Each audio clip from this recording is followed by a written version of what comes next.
The gravel crunched under Martin's boots like bones breaking in the dead of night, each step echoing the jeers that had chased him from the bonfire party. "Fairy boy thinks he can run forever," one of the shadows spat, their laughter slicing through the humid Texas air thicker than the beer on their breaths.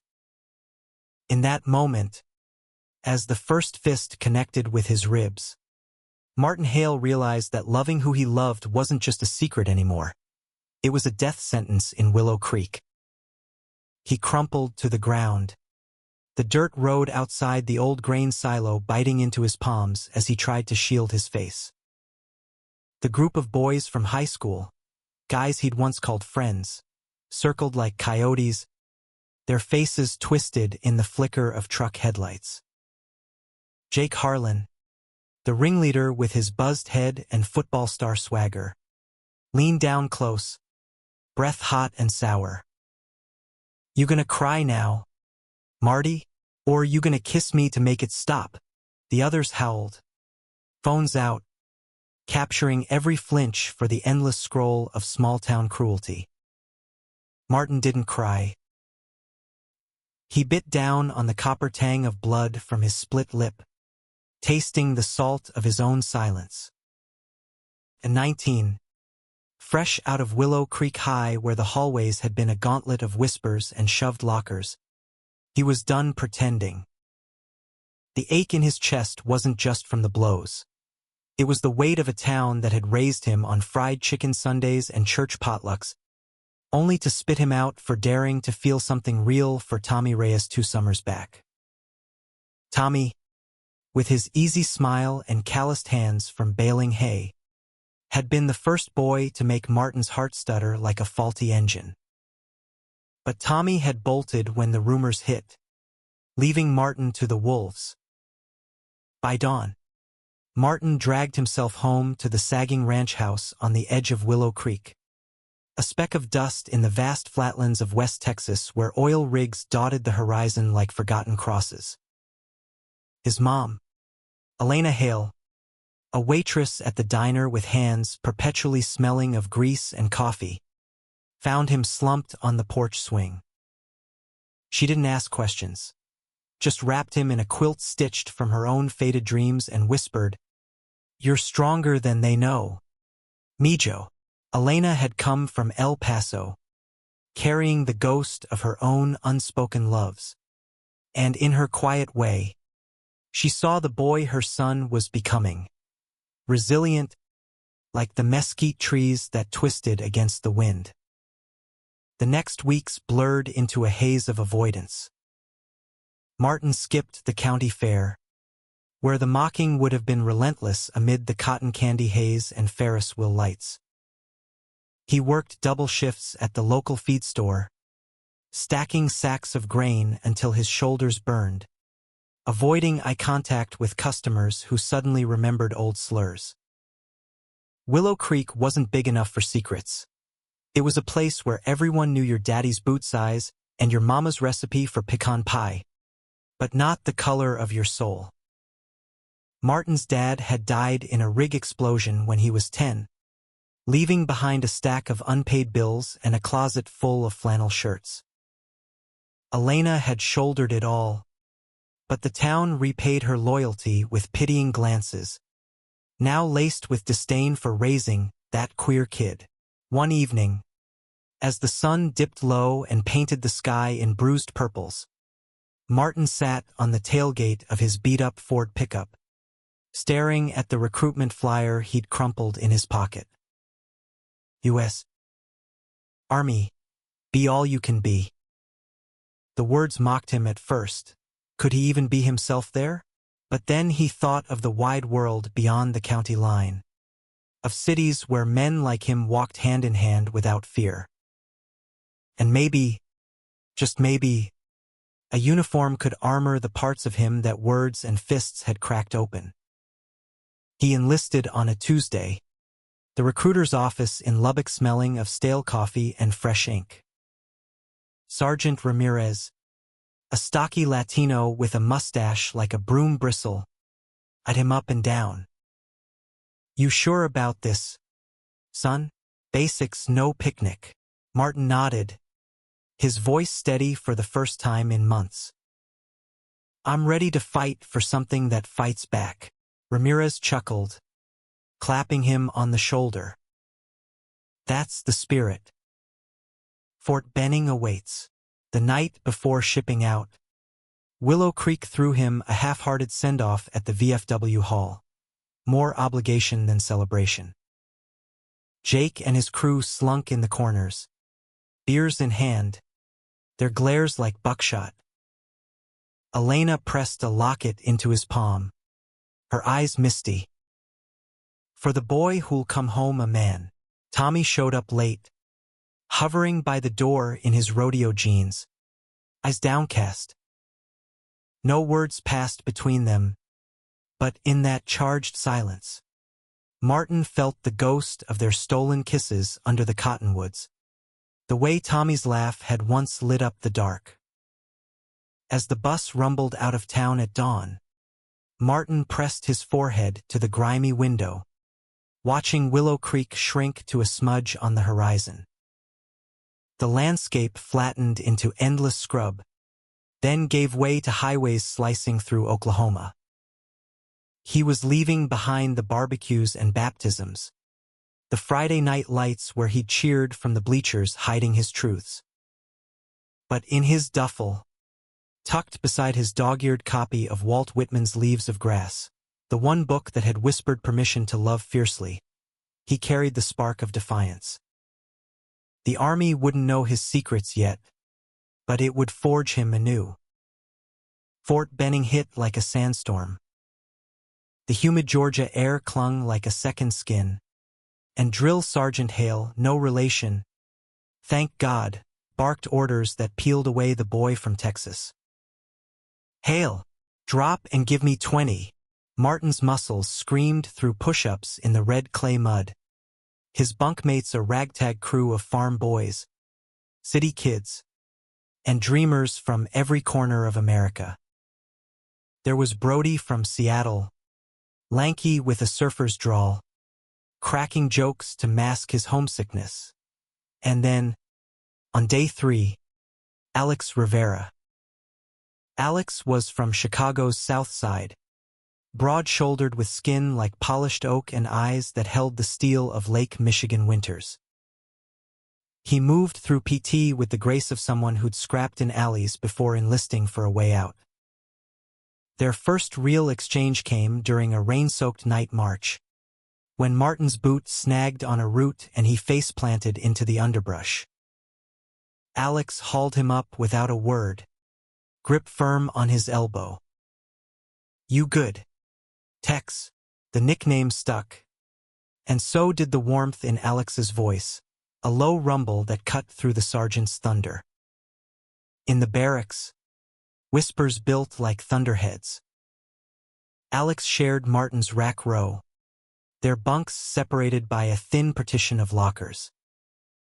Late nights, after lights out, they'd talk in hushed tones about everything and nothing, the sting of first crushes, the ache of families that didn't quite fit. Alex confessed his own hidden heart over a smuggled pack of smokes one evening, the cherry glow illuminating his face. "Grew up dodging stones from my uncle's church crowd. Thought the uniform might make me straight enough." Martin laughed, a sound brittle as autumn leaves. "We're all just trying to march in step with ghosts." Their bond deepened in the crucible of training.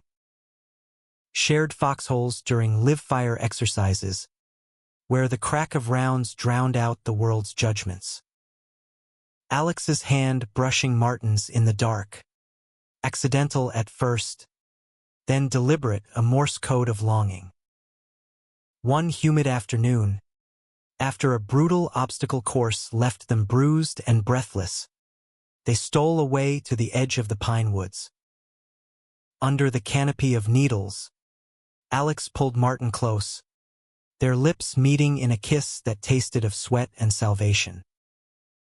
It was tentative, then fierce, the world narrowing to the press of bodies and the rustle of leaves. For the first time, Martin felt seen, not as the fairy boy of Willow Creek, but as a man worthy of touch. Word spread, as it always does in close quarters. Not malice, not yet, but the sidelong glances, the jokes that landed too close to bone. Brody ribbed them lightly once. "You two gonna elope after graduation?" But others fell silent, eyes narrowing. Martin pushed it down, focusing on the rhythm of the days. Mornings of PT under the relentless sun. Afternoons dissecting field manuals by flickering bulb light. Alex became his anchor, his North Star in the chaos. They dreamed aloud of post-deployment life, maybe a quiet apartment in San Francisco, where rainbows weren't just flags but freedoms. But freedom has teeth. During a weekend pass in Columbus, they ventured into a dive bar off base, the kind with neon signs buzzing like angry hornets. The jukebox wailed country anthems, and for a moment, hands intertwined under the table felt invincible. Until a cluster of locals, off-duty cops with beer guts and badges, clocked them. "Ain't that cute?" one drawled, voice slurring into threat. Alex tensed, but Martin, emboldened by the whiskey warmth, met their stares. "Mind your own." The fight erupted fast, chairs scraping, fists flying. Alex shielded Martin, taking a bottle to the shoulder that split skin like overripe fruit. Back on base, the medics patched them up, but the real wound festered in the reports that trickled up the chain. Fraternization rumors, whispers of "don't ask, don't tell" lingering like smoke even after its repeal. Sergeant Hale pulled Alex aside one morning, voice gravel low. "Rivera, you got potential. Don't flush it on distractions." Alex nodded, jaw set, but that night, he and Martin lay awake, the space between their bunks a chasm widening with fear. The first real fracture came during weapons qual. Martin froze on the range, the M4's recoil echoing the crack of Jake's fist back home. His shots scattered wide, earning a tirade from the instructors. Alex covered for him, blaming the wind, but in the locker room after, frustration boiled over. "You gotta lock in, Tex. This ain't some high school bullshit." Martin's retort stung sharper than intended. "Easy for you to say, city boy. You weren't the punchline growing up." Alex's face shuddered, and he walked away, leaving Martin with the echo of his own words. Apologies came in fragments, stolen glances, a brush of knuckles during chow line. But doubt crept in, a vine twisting through their trust. Letters from home arrived like grenades. Elena's notes full of love, but Jake's anonymous scrawl slipped in once. "Heard you're playing soldier with your boyfriend. Don't come back queerer than you left." Martin burned it, but the ash lingered in his lungs. As graduation loomed, their unit prepped for deployment to Afghanistan, dusty outposts and IED-laced roads. Alex pulled Martin aside during a final hike, sweat-streaked and solemn. "Whatever happens over there, we face it together. Promise me." Their kiss was a vow, sealed under Georgia oaks heavy with Spanish moss. Martin clung to it, even as the transport plane's engines roared to life, carrying them into the unknown. The Hindu Kush Mountains rose like jagged teeth against the dawn sky, a far cry from Texas flatlands or Georgia pines. Bagram Airfield buzzed with the staccato of rotors and the low hum of generators, a makeshift city of sandbags and steel where time bent under the weight of heat and vigilance. Martin's platoon, The 101st Airborne's Bravo Company settled into Patrol Base Finley, a cluster of HESCO barriers and concertina wire overlooking poppy fields that whispered of opium dreams and hidden threats. Alex and Martin fell into a rhythm honed by months of training. Their roles complementary. Martin as the quiet observer, mapping routes with a cartographer's eye. Alex as the point man, his Chicago grit turning potential ambushes into cleared paths. Nights in the hooch were stolen intimacies, whispers over MREs, fingers tracing tattoos in the dim glow of a red lens flashlight. "Tell me about Willow Creek," Alex murmured one evening, his head on Martin's thigh. Martin spun tales of starlit drives and illicit swims in the creek, omitting the barbs to keep the memory pure. But the desert exacted its toll. Convoy runs through narrow wadis turned hair-raising. The crack of small arms fire a daily serenade. During one op in Kandahar province, an RPG skimmed their Humvee, shrapnel peppering the doors like buckshot. Martin dragged a wounded gunner to cover, his hands slick with blood that wasn't his, while Alex lay down suppressing fire, his shouts cutting through the din. "Tex, move," they made it back. But the gunner's leg was lost to infection, a reminder that heroes were just men who hadn't died yet. Homefront echoes arrived via sat phone, Elena's voice crackling with worry, urging him to write more. "The town's the same, Mijo. But you're not." Unspoken was the gossip mill grinding on. Jake engaged now. Tommy vanished to Austin. Martin ached for the simplicity of those calls, but Alex filled the voids, their love a bulwark against the isolation. In quiet moments, they'd hike the base's perimeter, sharing horizons. "After this," Alex said, arms slung casual around Martin's shoulders for any passing eyes, "we'll get that place by the bay." Waves crashing, no one staring, cracks widened, though, in the form of Lieutenant Harlan, yes, a cousin to Jake, transferred in from Fort Bragg, with the same buzz cut and a grudge that smelled of small-town vendettas. Harlan clocked their closeness early, his briefings laced with barbs. "Keep your heads in the game, boys. Distractions get people killed." Martin bristled, but Alex counseled caution. "He's just noise. Focus on us." The betrayal brewed slow, like a sandstorm on the horizon. During a R&R rotation in Qatar, Alex vanished for 2 days, official story a family emergency, but whispers said otherwise. Martin paced the terminal, heart a fist in his chest, until Alex reappeared, hollow-eyed and evasive. "Chicago stuff. Uncle's sick." But the distance lingered, a chill in the desert heat. Martin confronted him in their tent, voice breaking. "If it's me, if I'm too much," Alex pulled him close, fierce. "Never. It's the job, Tex. It's eating us alive." Reintegrated, the platoon pushed into Helmand, where Taliban shadows danced in the mirages. Harlan's pettiness escalated, assigning Martin to solo recon, Alex to high-risk sweeps. Tension simmered, erupting one night over a botched radio check that left Alex exposed for minutes. "Your fault. Hail," Harlan snarled in debrief. Alex defended him, voice thunder.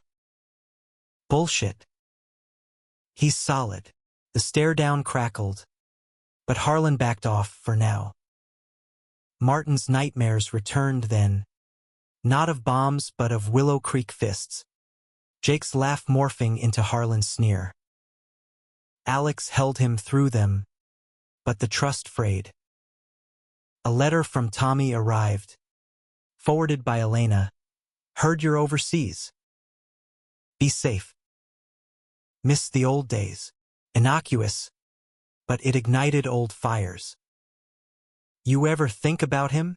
Alex asked, casual over chow. Martin lied.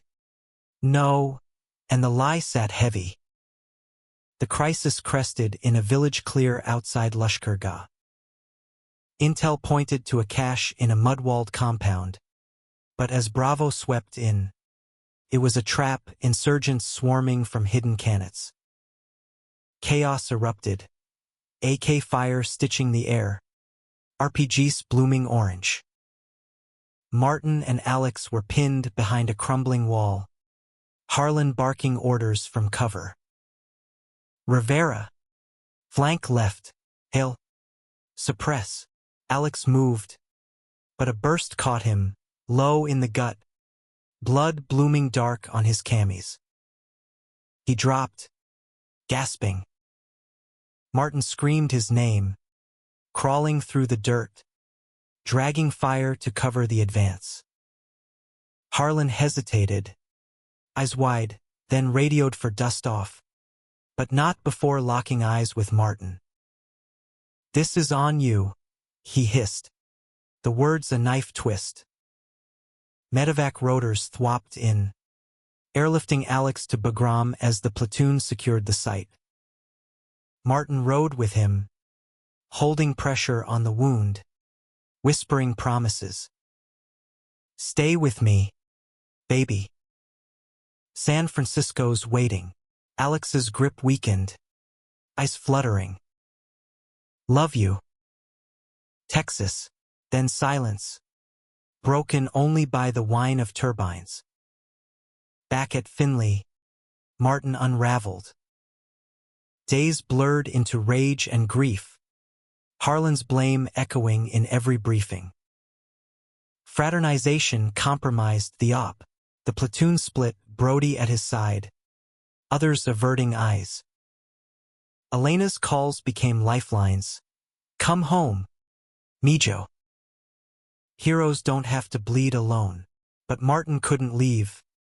Not with Alex fighting in ICU. The betrayal unveiled itself in a contraband phone Harlan confiscated. Texts from Alex to a Doha hookup. Priyar and R. Need a break from the drama. Martin's world shattered. The love he'd armored himself in now shrapnel in his veins. He confronted Harlan in the motor pool, fists clenched. You knew. You used it. Harlan smirked, cousin to Jake through and through. Don't ask. Don't tell might be gone. But some things never change. Fairy. Desertion tempted, but duty chained him. Martin threw himself into patrols, numb and reckless, earning a reprimand for charging a sniper nest solo. Brody pulled him back. For Alex. For you. Word came. Alex stabilized. But stateside now. Recovery uncertain. Martin wrote letters he never sent, pouring out the hurt. You mocked my fears, then became them.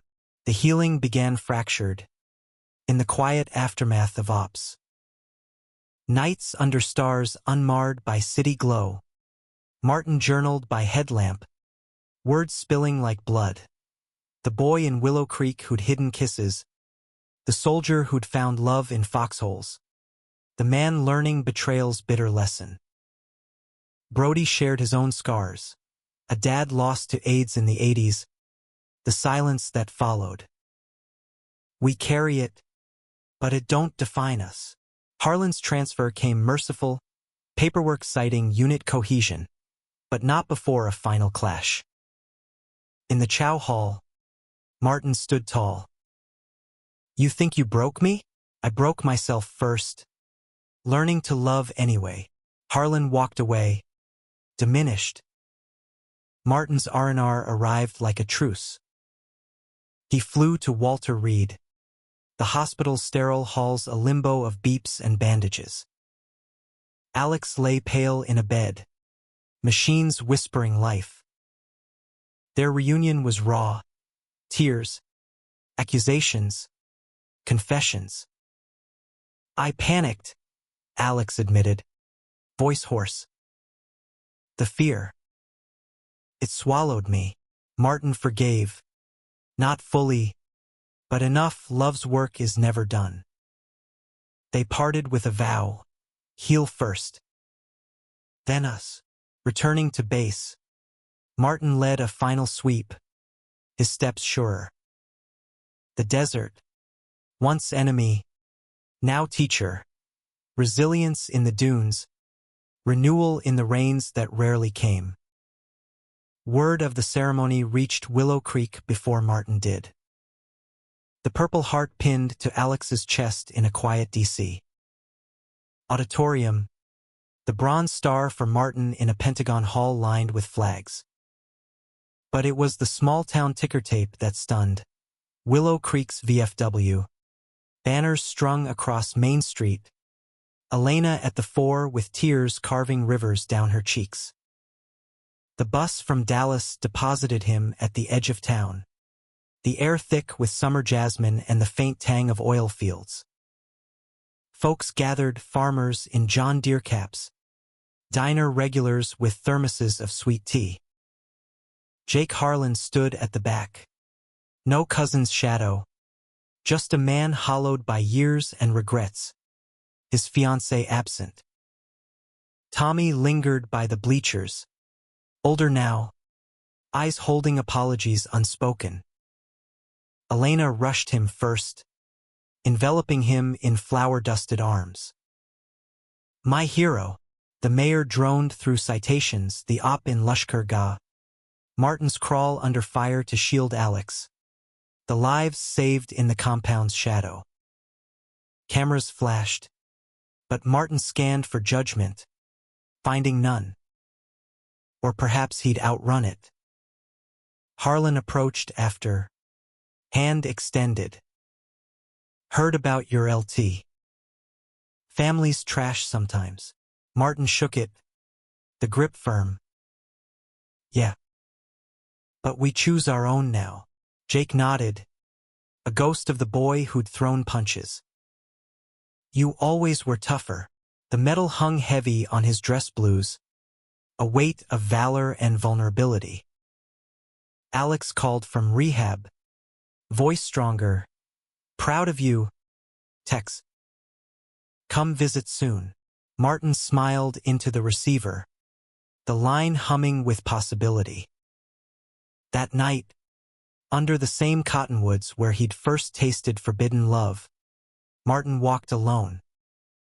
The creek murmured secrets to the stars, and for once, he listened without shame. Willow Creek hadn't changed. The rigs pumped eternal. The church steeple pierced the sky, but he had. From mocked boy to honored man, his heart a testament. Love endures, not despite the breaks, but through them. In the quiet, he whispered to the wind, I stood. And that was enough.